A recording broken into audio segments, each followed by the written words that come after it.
नमस्कार, आप देख रहे हैं राष्ट्रपथा पर मैं हूं आपके साथ हिमानी। बुलेटिन में हम खबरों पर विस्तार से डालेंगे नजर, लेकिन उससे पहले एक नजर डालेंगे इस वक्त की सुर्खियों पर। सोनिया गांधी ने दशहरा के मौके पर यहां स्थित भीमार खोली मंदिर में पूजा की। पूजा करती सोनिया गांधी की तस्वीरें सामने आई हैं। तस्वीरों में सोनिया गांधी मंदिर में हाथ जोड़े नजर आ रही हैं। तिलकराज से बाहर पार्टी का विस्तार करने की महत्वाकांक्षा के तहत प्रदेश में सत्तारूढ़ तेलंगाना राष्ट्र समिति ने बुधवार को अपना नाम बदलकर भारत राष्ट्र समिति कर लिया। पार्टी की सभा में इस संबंध में सर्वसम्मति से प्रस्ताव पारित किया गया। आंध्र प्रदेश को विभाजित कर अलग तेलंगाना राज्य के गठन की मांग के साथ लगभग 2 दशक पहले टीआरएस का गठन किया गया था। राजस्थान की सरकार ने किसानों को अपनी अनुपयोगी और बंजर भूमि और सौर ऊर्जा संयंत्र स्थापित करने में सहायता करने को लेकर कृषि आजीविका योजना प्रारंभ की है। मुख्यमंत्री अशोक गहलोत ने पिछले दिनों इस योजना को मंजूरी दी है। इस योजना के तहत किसान अपनी अनुपयोगी भूमि लाभकारी लीज पर सौर ऊर्जा संयंत्र स्थापित करने के लिए देकर आजीविका चला सकेगा। राष्ट्रीय स्वयंसेवक संघ के सरसंघ चालक मोहन भागवत ने बुधवार को जनसंख्या विस्फोट की समस्या पर चिंता जताई। जनसंघ प्रमुख आरएसएस ने कहा कि भारत में जनसंख्या पर एक समग्र नीति बनाई जानी चाहिए जो सब पर समान रूप से लागू हो सके और किसी को इससे छूट नहीं मिले। भारत में तेजी से बढ़ती रही जनसंख्या को समस्याओं की बड़ी वजह से एक माना जा रहा है। समय समय पर संस्था एवं विश्लेषक इस और इशारा करते रहते हैं। बंगाल सरकार ने कर्मचारियों को बकाया भत्ता यानी कि डीए का मामला सुप्रीम कोर्ट पहुंच गया है। Confederation of state government employees और यूनिटी फोरम नामक राज्य सरकार को 2 कर्मचारी संगठनों ने इस बाबत सुप्रीम कोर्ट में 2 अलग-अलग कैविएट दाखिल की है। तो चलिए बुलेटिन की खबरों को देखते हैं विस्तार से और बात करते हैं देश भर में विजयादशमी का त्योहार कल मनाया गया। इस दिन बुराई पर अच्छाई की जीत का प्रतीक माना जाता है और इस अवसर पर कांग्रेस के अंतरिम अध्यक्ष सोनिया गांधी की कर्नाटक के बेंगलुरु गांव में थी। सोनिया गांधी ने दशहरा के मौके पर यहां स्थित भीमार खोली मंदिर में पूजा की। सोनिया गांधी ने यह दशहरा की पूजा की है। इन्होंने मंदिर में मत्था टेका और हाथ जोड़े। पूजा करती सोनिया गांधी की तस्वीरें सामने आ रही हैं। तस्वीरों में सोनिया गांधी मंदिर में हाथ जोड़कर नजर आ रही है। बता दें कि कांग्रेस नेता राहुल गांधी के नेतृत्व में जो भारत जोड़ो यात्रा निकाली जा रही है, सोनिया गांधी यात्रा में शामिल होने के लिए कर्नाटक पहुंची। सोनिया इसी सोमवार को मैसूर पहुंची। कर्नाटक ने कांग्रेस के अध्यक्ष डीके शिव कुमार ने बताया कि सोनिया गांधी 6 अक्टूबर को कर्नाटक में भारत जोड़ो यात्रा में शामिल होंगी। इस रैली में कांग्रेस के वरिष्ठ नेता मल्लिकार्जुन खड़गे भी शामिल होंगे।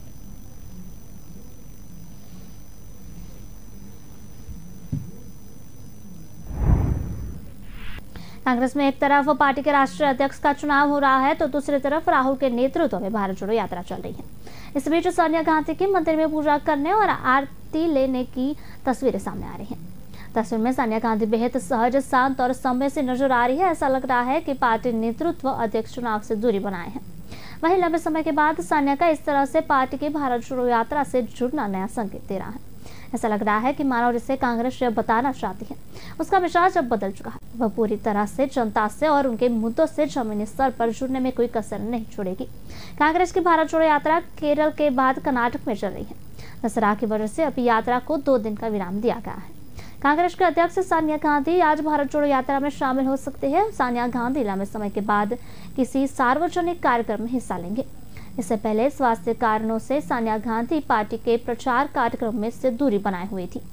ऐसे में अब सोनिया गांधी को शामिल होने से कार्यकर्ताओं का उत्साह बढ़ाना लाजमी है। वहीं राहुल गांधी को यात्रा में एक मजबूत हाथ भी मिलेगा।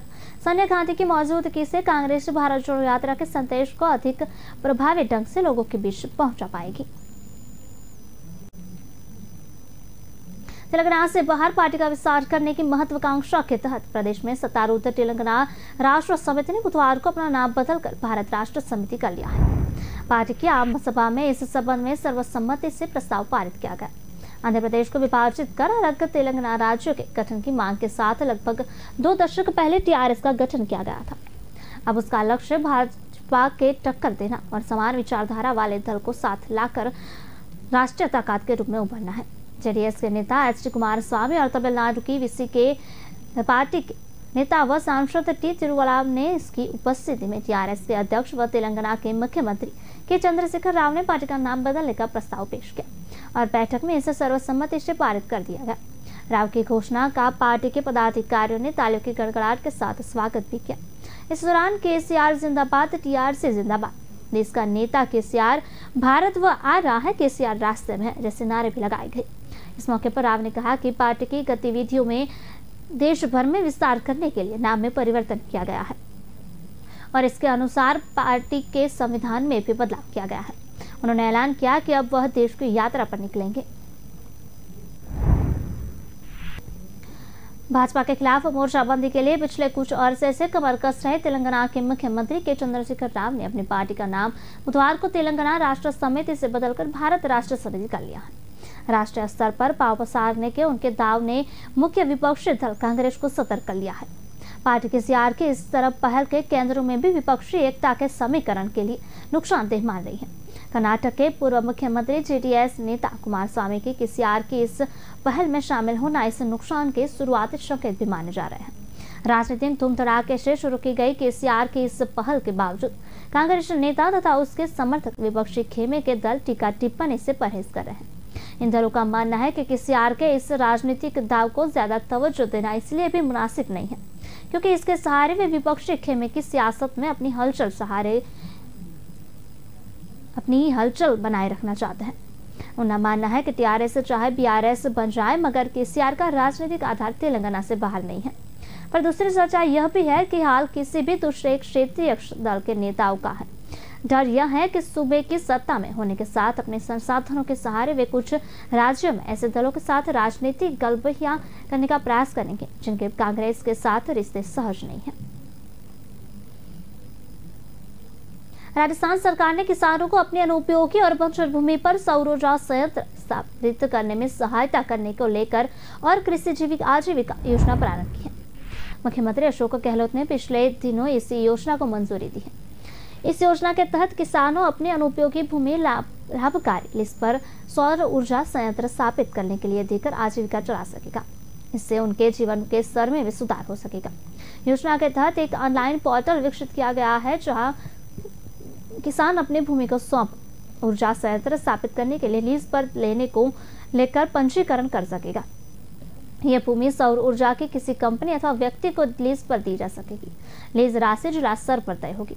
लीज पर लेने वाले विकासकर्ता किसान द्वारा पोर्टल भूमि के संबंध में दिया गया विवरण देख सकेंगे। इसके साथ ही नियमानुसार सौर ऊर्जा संयंत्र स्थापित किए जा सकेंगे।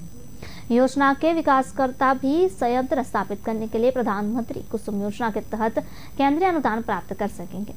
यह अनुदान लागत का 30% होगा। राज्य सरकार ने प्रावधान किया है कि किसान विकासकर्ता एवं संबंधित बिजली कंपनी के बीच त्रिपक्षीय अनुबंध किया जाएगा जिससे किसान को जोखिम से सुरक्षा प्रदान करना सुनिश्चित हो सकेगा। ऊर्जा मंत्री भंवर सिंह भाटी का कहना है कि योजना लागू होने के बाद प्रदेश में सौर ऊर्जा का उत्पादन बढ़ने की उम्मीद है।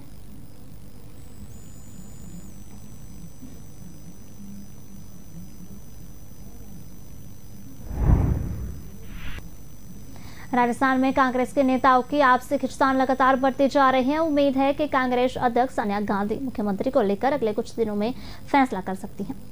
सोनिया सीएम पद पर अशोक गहलोत को ही बरकरार रखेगी या फिर सचिन पायलट को नया मुख्यमंत्री बनाया जाएगा, इसको लेकर कांग्रेस के नेताओं में कयासों का दौर जारी है। कांग्रेस नेताओं के साथ ही सरकारी अधिकारी भी सोनिया के फैसले का इंतजार कर रहे हैं। सीएम को लेकर चल रही असमंजस की स्थिति को देखते हुए सरकारी अधिकारियों ने काम करना लगभग बंद कर दिया है। नए फैसले नहीं लिए जा रहे हैं। इस बीच पायलट विधायकों से संपर्क साधने में जुटे हैं।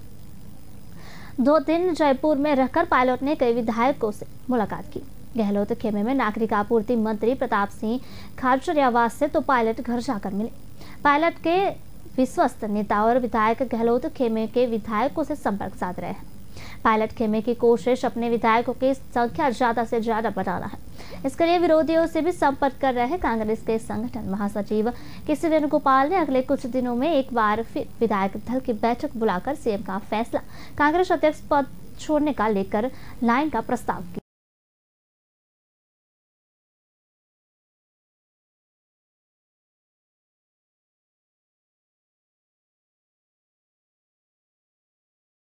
किया।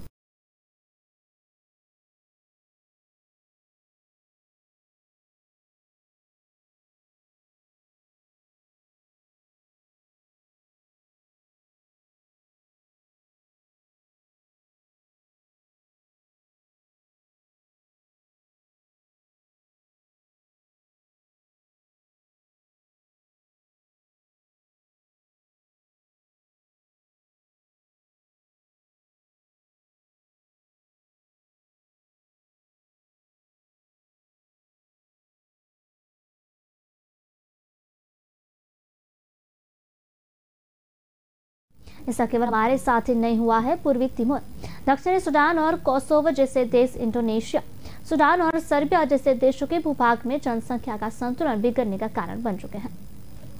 मोहन भागवत ने कहा, हमें समझना होगा कि जब जब जनसंख्या के असंतुलन होता है तब तब उस देश की भौगोलिक सीमाओं में परिवर्तन होता है। उन्होंने कहा कि जन्म दर में असमानता के साथ साथ लोभ, लालच, जबरदस्ती से चलने वाला मतमतांतर भी जनसंख्या असंतुलन का बड़ा कारण बनता है। हमें इसका भी ध्यान रखना होगा कि मोहन भागवत के अनुसार जनसंख्या नियंत्रण के साथ साथ पांथिक आधार पर जनसंख्या संतुलन भी महत्व का विषय है।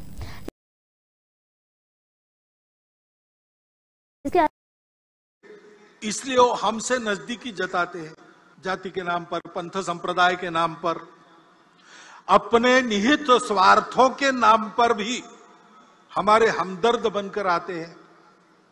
उनके इस चंगुल में फंसना नहीं। राष्ट्र विरोधी ऐसी बातों का निर्भयतापूर्वक और निर्मोही होकर अपने पराये का विचार न करते हुए हमको निषेध ही करना पड़ेगा, प्रतिकार भी करना पड़ेगा। शासन प्रशासन इनको नियंत्रित या निर्मूल करने का जो प्रयास करता है उसमें उनके सहयोगी बनना पड़ेगा। ये कार्रवाइयां चल रही है, भोलेपन से समाज उसमें फंसे नहीं। विभाजन की वजह बन सकता है, तभी बात कर सकते हैं कि जनसंख्या असंतुलन। भागवत के इस बयान पर ओवैसी बोले, पॉपुलेशन कंट्रोल की जरूरत नहीं है। राष्ट्रीय स्वयंसेवक संघ के संघ चालक मोहन भागवत ने कहा कि किसी भी देश में जनसंख्या असंतुलन उस देश के विभाजन का कारण बन सकता है। सरसंघ चालक ने लगातार दूसरे वर्ष संघ की विजयदशमी रैली में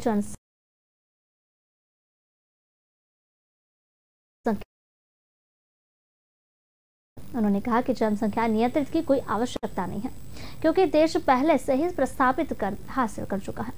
वह जनसंख्या नीति पर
पास रुपए नहीं है।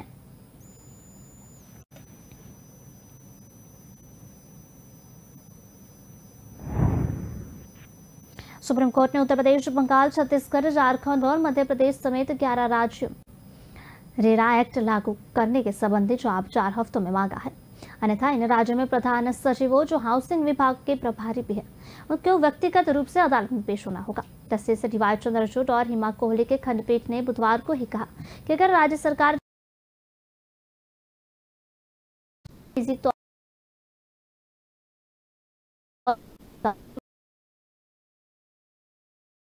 सर्वोच्च अदालत ने कहा कि विगत 12 अगस्त से पिछले आदेश के बावजूद 2 सितंबर तक राज्य व केंद्र शासित प्रदेशों के साथ केंद्रीय शहरी बंगाल, महाराष्ट्र, मणिपुर, मिजोरम और उड़ीसा ने अब तक सुप्रीम कोर्ट में अपना जवाब दाखिल नहीं किया। सर्वोच्च अदालत के आदेश के अनुसार उन्हें ऐसा अब से 4 हफ्तों में करना होगा।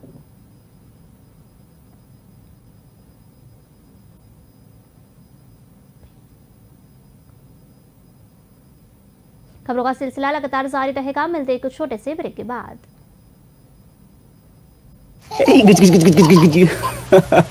तुम्हें अपनी गोद में खिलाने जैसा कोई एहसास नहीं दुनिया में। पर एक दिन था जब मुझे लगा कि शायद मुझे ये मौका कभी मिलेगा ही नहीं। तुम आने वाले थे और पापा की तबीयत बहुत खराब हो गई। लाइफ एक दिन बिना किसी वार्निंग के बदल गई। You want to sleep? Okay okay okay, सो जा। पता है, बहुत डर गया था मैं। तुम दोनों अकेले थे, अगर मुझे कुछ हो जाता तो तब मैंने एक लेटर भी लिखा था। क्या लिखा था? हाँ?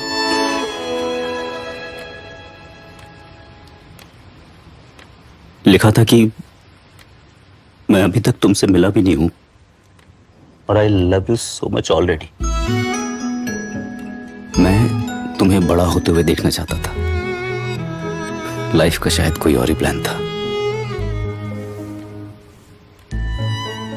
अरे,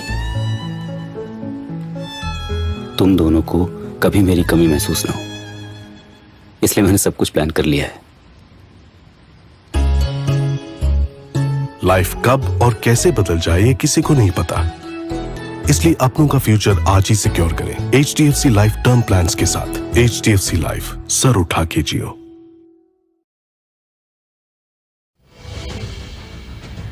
भारतीय स्टेट बैंक ने अपनी एक रिपोर्ट चेतावनी दी है कि राजनीतिक दलों द्वारा मुफ्त में उपहार दिए जाने के ऐलान से भविष्य में अर्थव्यवस्था के लिए गंभीर खतरा पैदा हो सकता है। रिपोर्ट में कहा गया है कि यह अर्थव्यवस्था के घातक साबित हो सकती है।